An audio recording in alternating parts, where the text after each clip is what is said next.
Hey guys, Trey Bender here with another episode of Program Stories, and today I'm sitting here with Miss Lindsey here.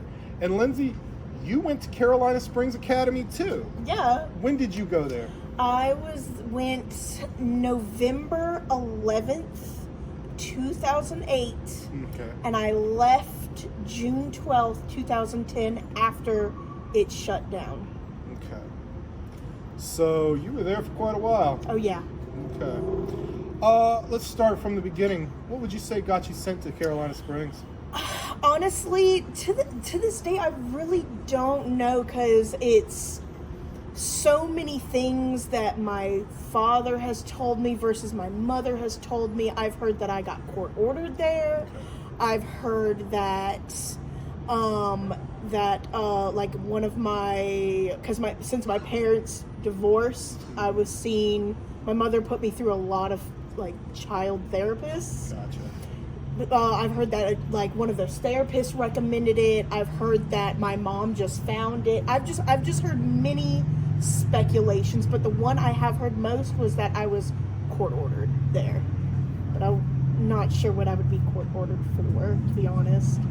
But Were you escorted or did you go willingly? I was escorted. Oh, really? But I was not pulled out of bed. I got picked up from school. Okay. Because my mother said I had a doctor's appointment. And we went out to eat, and we got home, and I was playing Harry Potter and the Prisoner of Azkaban on my PS2. Okay. And I see Miss KK and another man dressed in like Men in Black, like all black, in a black SUV. Was it Mr. Billy? No, it wasn't Mr. Billy. It was a man. I only saw him once, and that was the day of my transport. Gotcha. And I haven't seen him since. I think his name was Oscar. I really don't know. I saw him once. That was day of transport, but I didn't go willingly. I'll tell you that. I didn't go willingly. That's good. But I got in the car. They refused to tell me where I was going. They refused to tell me when we were going to get there. It was just, I was sitting there just waiting. Yeah, that's it. So when you finally did get there, what's the first thing they did to you? Well, it was, the girls were at lunch, and they did not want to bring me out because the boys were starting to walk down. And the boys saw Miss KK, and they were asking who was in the van, and I was just sitting there like, what the hell is going on here? And we just waited till the girls went back up, and I sat in the garage, and I ate lunch, and then they got me ready to go into the girls' dorm. So after this, what are you thinking? Like, what's going through your mind? Once all this happens? I really didn't know what to think. I think I was in shock, because for the first 2 weeks I was there, a lot of the girls thought I was pregnant, because every morning I would wake up and get so sick. But I think that was because of the shock and the like, I can't believe what is happening here. Like, I never thought this would happen. But yeah, I was sick, actual sick every single morning for 2 weeks when I first got there. And I do remember when I got there and I was eating lunch in the garage. They had burgers or something. It was something with a tomato on it, and I took the tomato off because I didn't like tomatoes. I don't like tomatoes either. Yeah, they suck. I know, right? I don't like them either. And Miss KK was like, you better eat that. And I was like, but I don't like tomatoes. She's like, well, you better get used to it. And I was like, okay. I still didn't eat it. And they gave me a correction. Day one of getting there. The minute I walked in. I want to ask you this. What did you think about the corrections there and what they were given out for? What would you say there? Honestly, as a rebellious child, I thought they were a load of bullshit. I can agree with that. I mean, of course, I did understand some because, you know, they're trying to keep us in line. Like, some, I could see a point, but some, I just saw no point to it. Like, the roadmap that was in the cafeteria. Why would you have a roadmap that showed the roads, but yet make it a running if we look at it? Why is it there? You think they put that there to Maybe make things even worse than they were? Maybe. I remember I didn't know we couldn't look at it because I looked at it and I was like, oh wow, because like I said, I was at that point I was living in Augusta. So I-20 was the interstate, and I remember I saw I-20. I was like, oh, I see the place. It gave me a sense of comfort. I don't know why, but Miss Kathy saw me looking at it, and I didn't get a correction, but I did get told because I was new that I am not supposed to look at it. Throughout the program and the level system, what's the highest level you made it to? 2, but it was given to me because I spent my 2 years there in worksheets. Really? Yes. You were there that long and never made it to level 3? No. Well, I actually was there a year and never made it to level 3 either. So, mad props on that. All right. You know, I never made any progress in that program either, so don't feel bad about it. Yeah, I don't. Oh, and you should. You should. I know I don't. Okay. So, when it came time to go to seminars, what was your take on the seminars? Like discovery, focus, and did you ever even make it to the third one, accountability?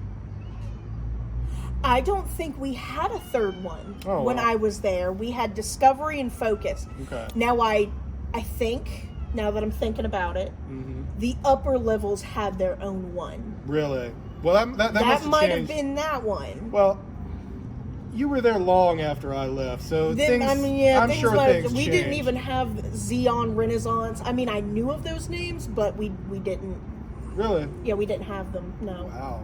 I mean, I knew of them because some signs were still there, but if you asked me which house is Renaissance, I'd be like, I don't know. I lived in the Renaissance room for a little while, but I didn't like any of the rooms there. Yeah, no.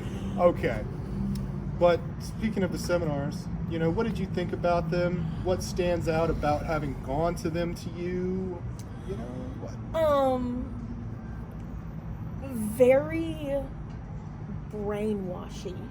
Really? It made me get to the point where it was like, I understand the finding your magical child. Yeah, I remember that. Finding your magical child, because when you are a child, you are free from negativity and the media and the world because you're just a pure child.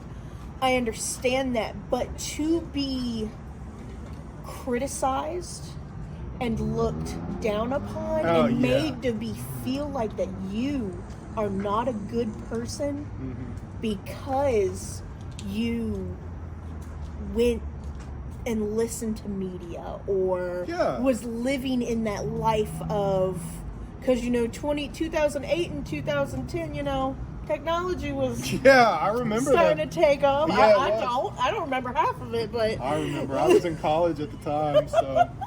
But yeah, like it was we were made to feel awful and that it was our fault for just growing up and living our life. Granted, I understand that some kids did bad things, but I agree with that. it's just to be criticized and everything for that, instead of being made to be like, hey, you're a human, you made a mistake. Yeah. Everyone does. That doesn't make you less of a person. Not at all. Yeah, no. Do you think that girls were made to, break each other down in those seminars? Yeah. How so? It wasn't just in the seminars, to be honest. It was when we would have team meetings too. But me being how I am now, I understand that it was kind of you are there for yourself and you need to get out. It's a survival. It's a survival instinct. It was an everyday fight to survive. If you had to trip someone on there. Now, I was the person that got tripped a lot. Me too. That's why I was in worksheets for the 2 years I was there. It was like I understood that. Like, that's why I have no anger for the girls now. Like, because that's how it was.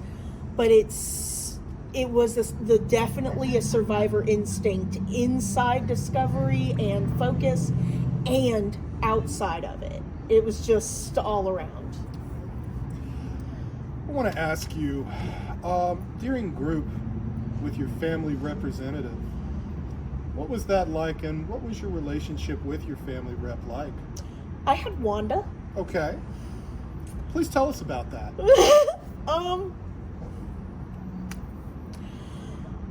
Would not recommend. 0 out of 10. Never do it again. You know something? I feel like you and I had very similar relationships with our family representatives. Who did you have?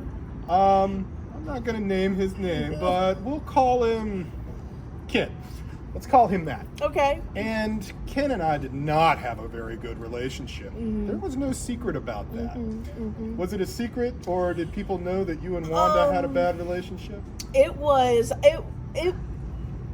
I was kind of open about it, not to her face. I mean, of course, I'm trying to get out of there. I'm going to play nice.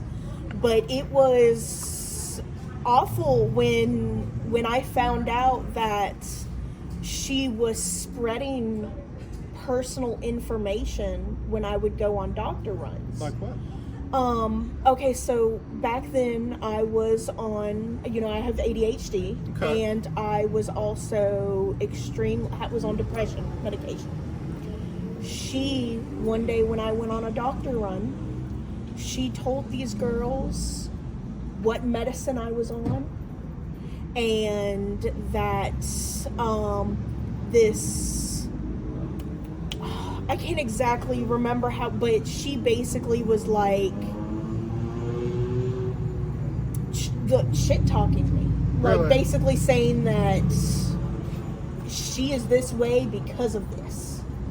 And there's no excuse for that. Or like, she was just talking me down and telling the girls what medications I'm on, when that shouldn't be something that a family representative should be doing. Not at all. And same thing as, since, like I said, my parents were divorced. I could tell that she was very manipulative to my mother. Yes. And my mother was, of course, eating it all up. My dad, not so much. But since they were divorced, I was told that it was if I remember right, it was like a 10-20 minute phone call with your parents. I was told that I would get that much time with my mom and that much time with my dad. Miss Wanda cut in and said, no, you get, if it was a 10-minute phone call with your parents, no, you get 5 minutes with your mom, 5 minutes with your dad. And if you talk over that, they'll click the receiver to hang up. Yeah, I've heard that. So it was just, she was just an awful person. Like, she would just make me feel like crap all the time. My family rep did a lot of that to me, but I never backed down from him. I never was going to give him that satisfaction. Did you ever see Wanda do this to any of the other girls when you were in the group and they weren't there? Not that I can remember. I'm not gonna lie.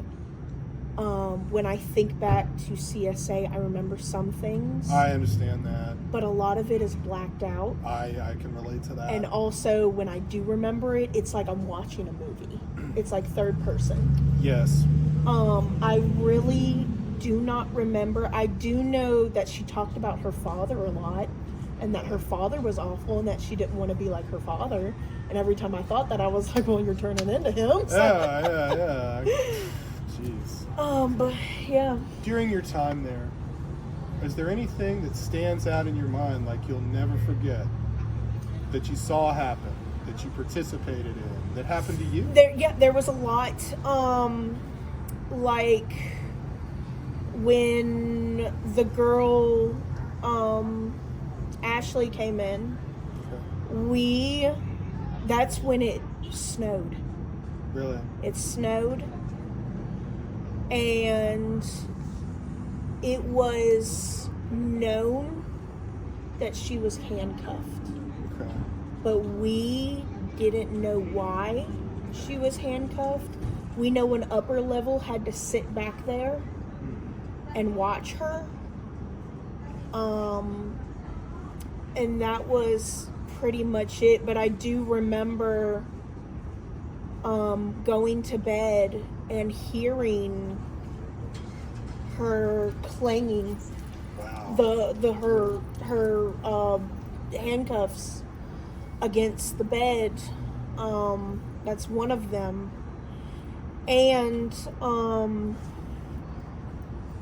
I do remember too that I think the staff members got to a point where they were tired of seeing me in worksheets, so they made me try to run it off.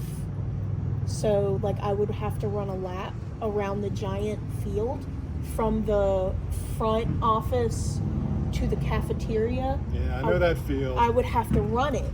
I know that and field. I was not allowed to stop running. I had to continue running. And then when that didn't work, because I gained all my weight from CSA, when that started to not work, do you remember those little shacks? Oh yeah. I remember those. When I heard a lot of horror stories about those shacks. Did any of that ever happen to you? I got put in the shack, and it was me and another person there, and I had to write worksheets, and it was so cold, and I wasn't allowed to have my cardigan. Wow. And they turned the heater away from me, and they kept the heater on themselves, and I remember I couldn't write my worksheets because my hands were so cold. That does not shock me at all. That sounds like typical what they would have done. Were you ever restrained? No, but I did see a girl get tackled by Mr. Dan. Really? Yeah. What for? She was done so dirty. Like, her parents and her just came to view the place, just look around and see everybody. The girl, you know how it goes, got left with us, while her parents went to the front office to talk. They were gonna leave her there. Of course. So me and all of the girls, we were just trying to, the upper levels, not me, of course, I was just watching, and a couple of the upper levels were just trying to talk to her, and she was getting very uncomfortable, and she's like, I gotta go see my parents. I gotta go to my parents. And a couple of the upper levels were like, no, you have to stay here with us, you have to stay here. And she got up and took off, and Mr. Dan ran after her, and I'm talking about football. Football tackled her to the ground. Did you ever see staff mistreat any of the other girls like that? Like, did you see that a lot? Yes. What are some other things you saw? I don't remember the girls, and I don't remember what staff. I remember one girl that came in and had to go through with it, but there was this one time we were at school, and this is when the school was It wasn't in the cafeteria, and it wasn't in the... It was like the... It ended up being the new boys' dorm. Gotcha. I don't remember where to explain where it was, but We'll just leave it at that. yeah, it was but it's where all of the school books were stacked, Yeah. like the giant tower of school books. Yeah. And it was, I don't remember what those girls did. It was like 4 or 5 of those girls. And it was cold. It was cold outside. It was probably like 40 degrees outside, and something was happening, like maybe the girls were talking too much or not listening. They made those girls go outside and strip down to their bras and underwear and stand outside in the cold. Why would they do this? I don't know. I remember them coming back inside only in bras and underwear. Wow. I'm not really sure what to say about that. It's wild. It was wild, and there was just a bunch of stuff that happened. Like we had, like it was just a bunch. Did you ever have any interaction with the directors, like Elaine or Narvin, or any of them in any way? We only really saw Elaine when the day that Miss Angie got fired. That's the only time you ever saw her?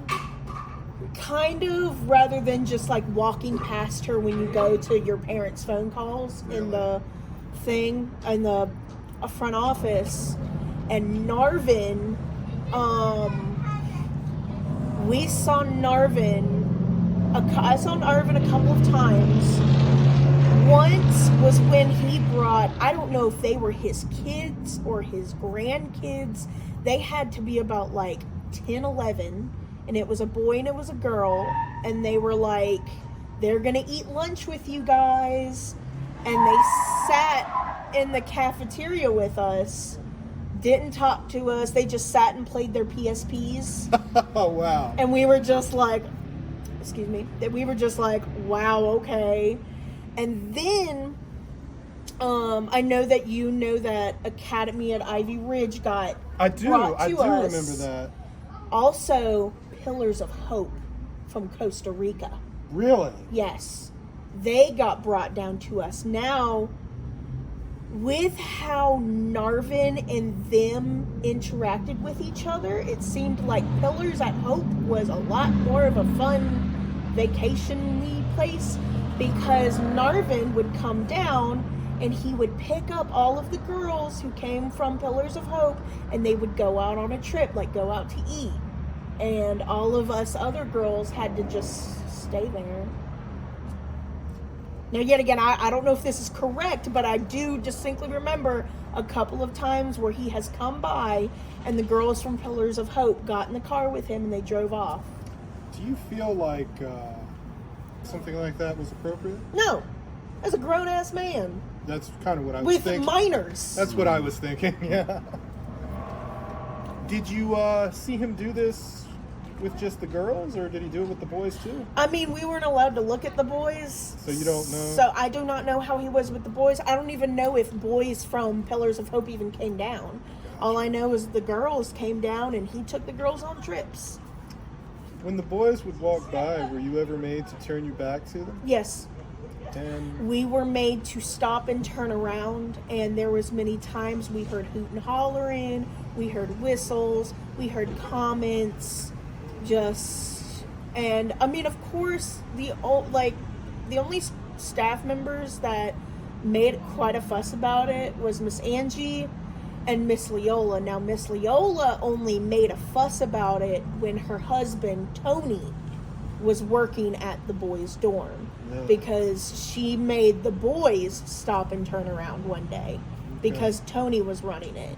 But any other male staff that was there, we were the ones that had to be made to stop and turn around. And so the male staff would encourage the hooting and the hollering. They didn't say one thing. Not one thing. Not one thing. You know, that doesn't shock me at all, because when I was there, I remember the male staff that was supervising me would say things like, the girls down there are all skanks, and you know, I would be told this, but you know, Yeah. yeah, I look back right now, and that was totally. I probably think that there was just a lot of rumors between the girls' dorm and the boys' dorm, because I know that there's a couple of shared rumors that we've heard about the boys' dorm. We've heard that you guys used to have what was called, I might use the term wrong, but blanket parties.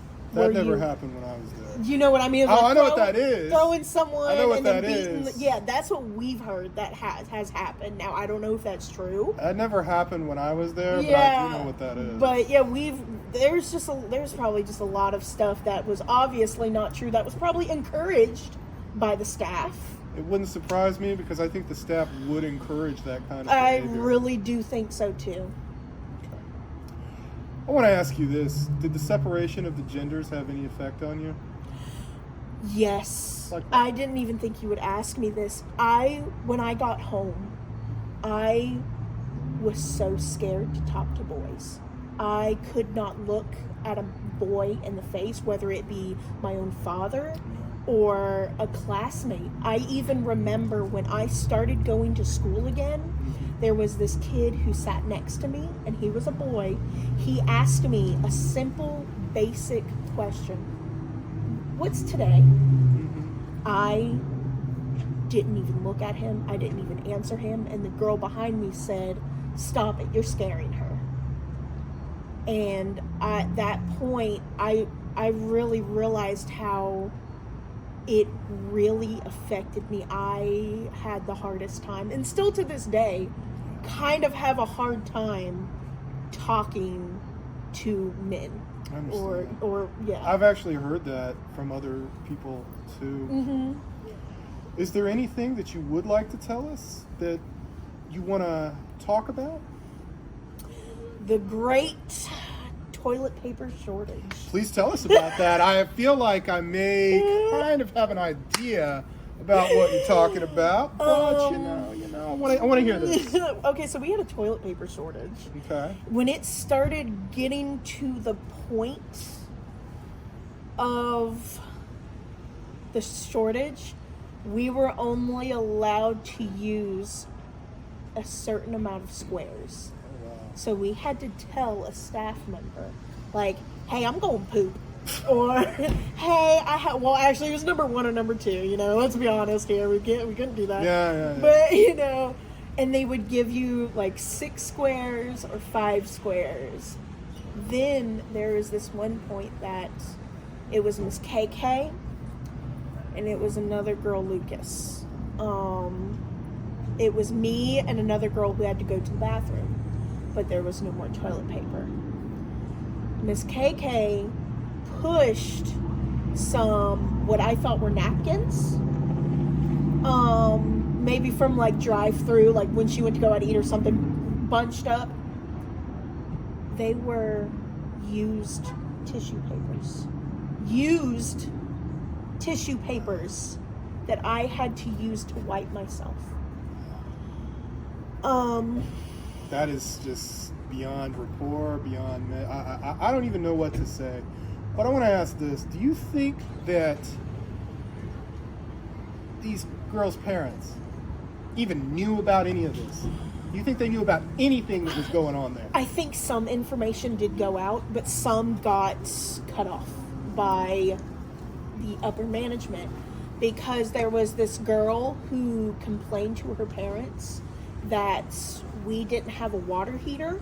Wow. Because the showers were so cold that they would immediately give you a migraine. Wow. Her parents bought us a water heater, and she ended up getting in trouble for it. Wow. And when another girl, she was actually my buddy, her dad busted in during buddy meetings, because her and another girl during the, because we also not only had the toilet paper shortage, we also had an issue with the toilets constantly getting clogged. She and another girl had to poop in trash bags. And I guess her dad found out, and her dad busted in the door and said, "You come home, we're going." And of course, staff members were like, "Whoa, hold on, no." Wow, it's like hearing this story. I'm having been there myself.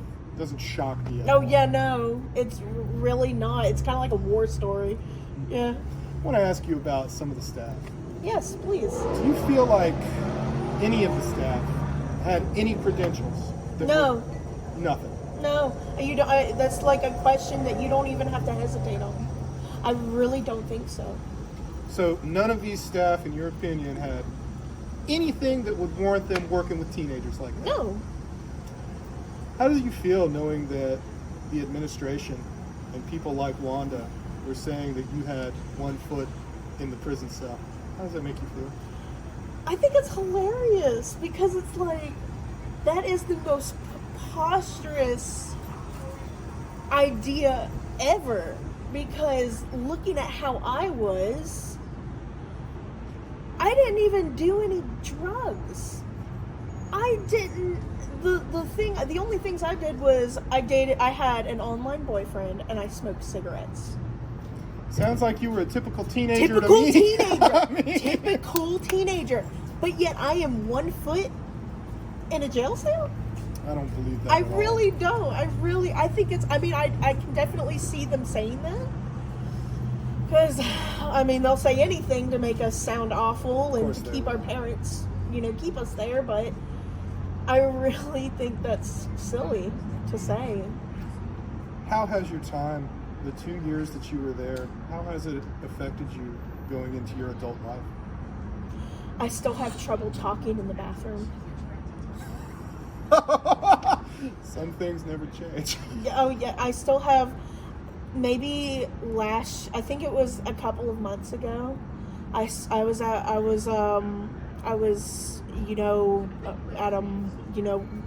with my friend at a mall, and I had to go to the bathroom. Saw a girl with a really nice outfit, and I really wanted to compliment her, but I was like, "Don't you dare talk." I still don't bring pencils or pens into the bathroom. There's of course no need for them, but I just don't. And sometimes I still see myself counting through doors in my head. I remember that. I did it for I had a hard time. It took me like 2 weeks to stop saying it out loud, but it's taken me still to this day. I still have moments where I'll walk through a door and my brain will go, 1. I remember that, and I always hated doing that. Oh yeah, no. I always hated those head counts too. Oh yeah. Oh man, did I hate those head counts. It was awful. Did you have any relationship with any of the staff that stands out to you, that was good or bad? I did not like Teresa. I remember her, and yeah. She would actually, because after we would eat food, and sometimes they would give us seconds. Yeah. With her, we were not allowed to have seconds because she would bag the leftovers and take them home. Same thing as I told you that level 2 was given to me. CSA, when it started shutting down, because I notified you, I stayed there after it shut down. What happened after it shut down? People stopped coming. And Staff stopped coming. really? Mr. Billy dropped Pop-Tarts off once, and there was no more food. What I ate was, since staff stopped coming, me and some other girls and some boys, because we were allowed to talk now and allowed to walk around and see each other, and so we just wandered. We just wandered around the whole place. And Did you ever ride the horses? they were dead. The horses were dead? They were dead behind the hill. You know that with the barn? Yeah. The hill with that one tree that was always dead. Yeah, I remember Behind that tree, they were dead. Wow.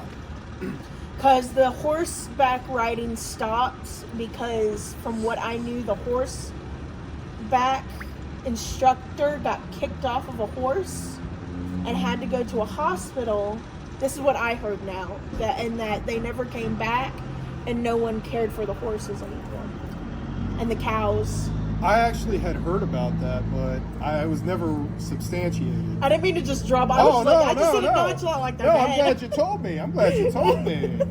Like, it was just, I was never able to get anything to substantiate It was wild, the transitioning to shutting down, because CSA changed from Carolina Springs Academy to Magnolia Christian.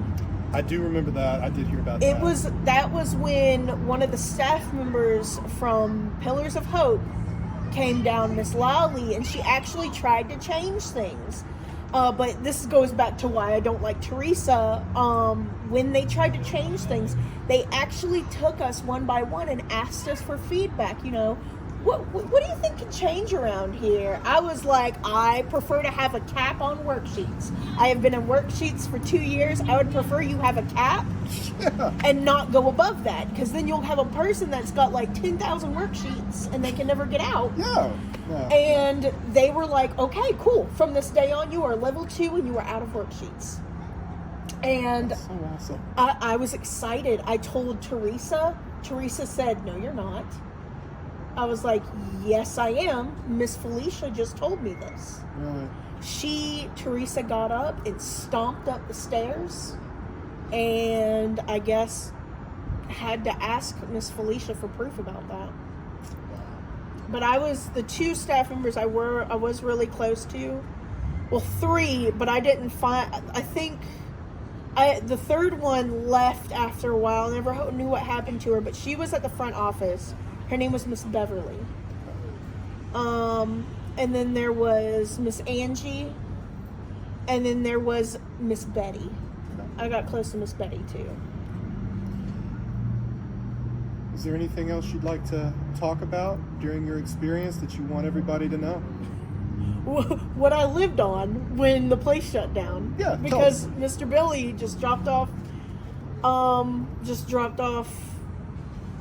Pop-Tarts one day, and then we never saw him again. There was, since we got to Rome CSA, I went into the kitchen because I was like, I want to actually see. Yeah, I never saw inside of that kitchen either. That reminds me of another story, which this one's funny too. But anyway, I was like, let me see inside this kitchen. Mm-hmm. Somebody left a 48-pack of Ferrero Rochers. Oh wow! And I was like, grab this, oh my God, this is like manna from heaven. What?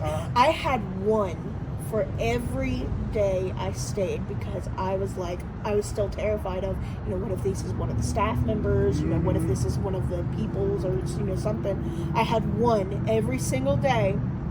Then when I went out exploring, I found a muscadine bush. Okay. I lived off of the muscadine bush. The grapes with seeds. And, that's what I lived off. I remember that. Yeah. That's what I lived off of. But going back to the kitchen story is, there was one day, Valerie and a couple of other upper levels got to scrub the floor with an actual Brillo pad. Do you know that instead of it being a checkered off-white floor with black grout, it is a pink floor with white. It was pink. It was a baby pink with white grout.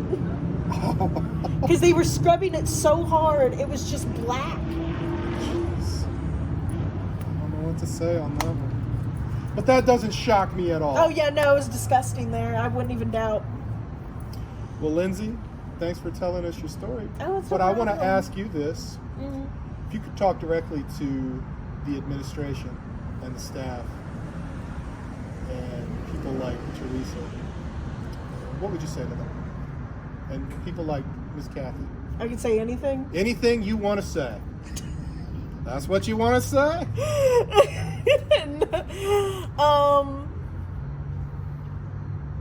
How can you sleep with yourself at night? Honestly. How can you? I even had a hard time sleeping at night, and I didn't even do anything wrong. Yeah. And that whole me being 14 to right when I turned 16 is all blacked out from my memory. I can't remember much. It's blacked out. That all? Yeah. You know, it sounds to me like CSA took a lot from you, just like it did me. And, you know, I understand. One last thing, and I promise I'm sorry. Oh, by all means. I actually recently found out how much money my mother had to spend for CSA. How much? $47,000. And how do you That feel? came out of my inheritance. How do you feel about this?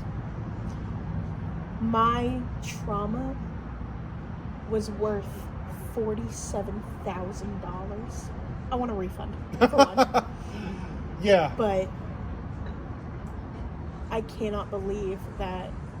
I don't know why I'm putting a price tag on my trauma. I don't know. That's the first thing that my brain is going to is like, I can't believe you literally went through that for $47,000. But that just appalls me. I agree. You know, that same similar thing happened to me. My parents spent a lot of money on that place. And Yeah. So I get that. Oh yeah, dude. Lindsey, thank you so much. No problem, dude. Thanks, guys. Trey Bender, Program Stories. Thank you.